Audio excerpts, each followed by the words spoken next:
Hey folks, Max and Mike here. We're back in our respective locations. I was able to spend last week out in California working side by side with Mike on the Farmivore store. But I'm back in Maine now, where I live and handle the software side of Farmivore, and Mike is in the Farmivore packing house. So when I was out there in California, we did a little farm blitz.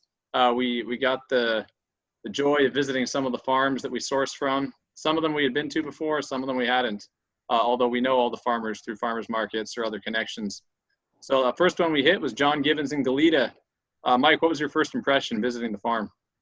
So as you mentioned, I had been there before, but only to pick up produce for Farmivore in the past. So it was really exciting. I'm a big farming nerd, so I can't get enough of visiting fields and seeing different techniques. So the thing that struck me the most was the compost piles, the beauty of making compost on site.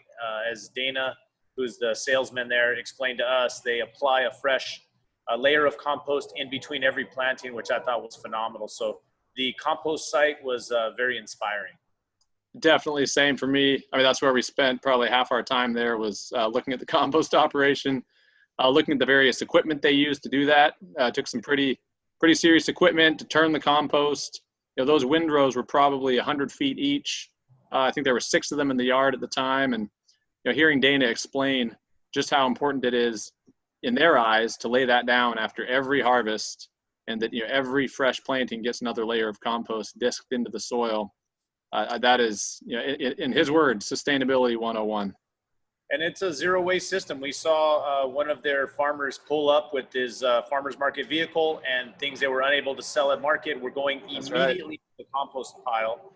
I'm quite an amateur with compost, so it was pretty surprising for me to see that spent produce that they were unable to move get put right back into their system, and it seemed to be a very simple system.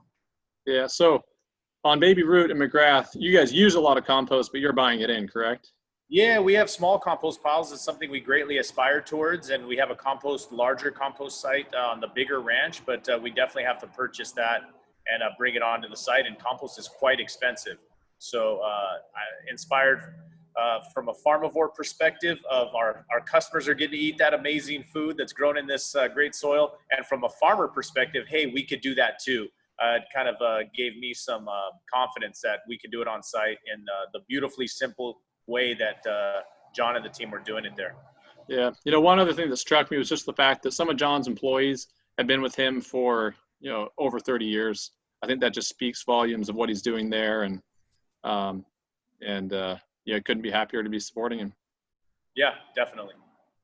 Folks, we got a video of that compost pile when we were out there. We've linked to it from the organic page, and we're going to be putting up a profile for John and other farmers soon, so that video will be out there. I think that's it for now. We'll see you next time.